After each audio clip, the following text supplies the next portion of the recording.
Rumors point to an iPhone 7 without the horrible antenna stripes, finally. Samsung's processor plans might not include sharing its crown jewel, and Facebook seems ready to bring some major changes to mobile. I'm Jaime Rivera, and somebody asked me yesterday if I was 22 years old. Thanks a lot. This is Pocketnow Daily.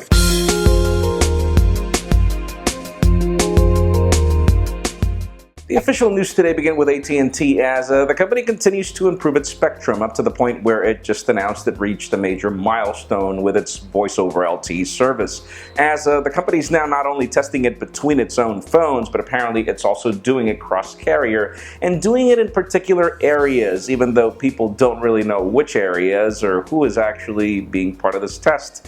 But yeah, apparently they are having some good results, so this should be the mainstream for 2016. Other official news come from Facebook as those of you that are bored of your news feed stuck with just videos, memes, and stuff like that. The company is about to actually push its new specialized news feeds to everyone that opted in. Obviously, this was something that was just being tried out a few weeks ago, and it gives you the option to, again, filter more information for your things you want to shop and stuff like that, which is just another way to make money, you know, the way Facebook works.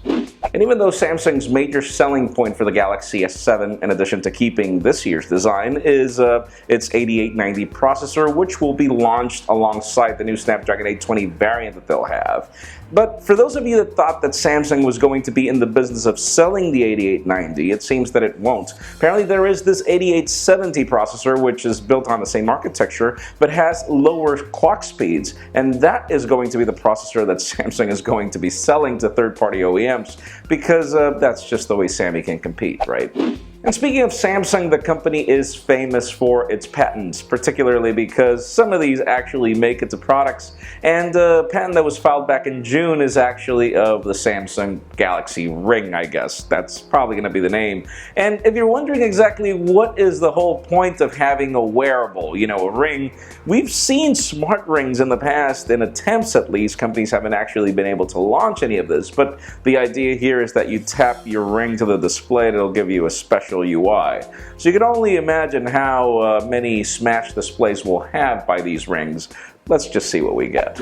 And finally, the very interesting news of today have to do with the iPhone 7, as we've got some trusted sources claiming two things. Number one, waterproofing, which is almost something that happened with the iPhone 6s. And the other is the fact that apparently Apple is almost close to getting rid of the antenna stripes. Apparently they'll be able to deal with the antenna stripes by using some composite materials, which could be some sort of an aluminum alloy that allows this, which I doubt, or it could just be that there will be a part of the phone that will be made of composites and allow this, which is pretty much just another antenna stripe. But then again, hey, it leads me to the question of the day. Would you mind if Apple ever moved away from aluminum on its iPhones and gave you some different, material? In my case, I actually wouldn't. I like the old iPhone 4 with the glass and stainless steel, but leave us a comment down below. What would you like?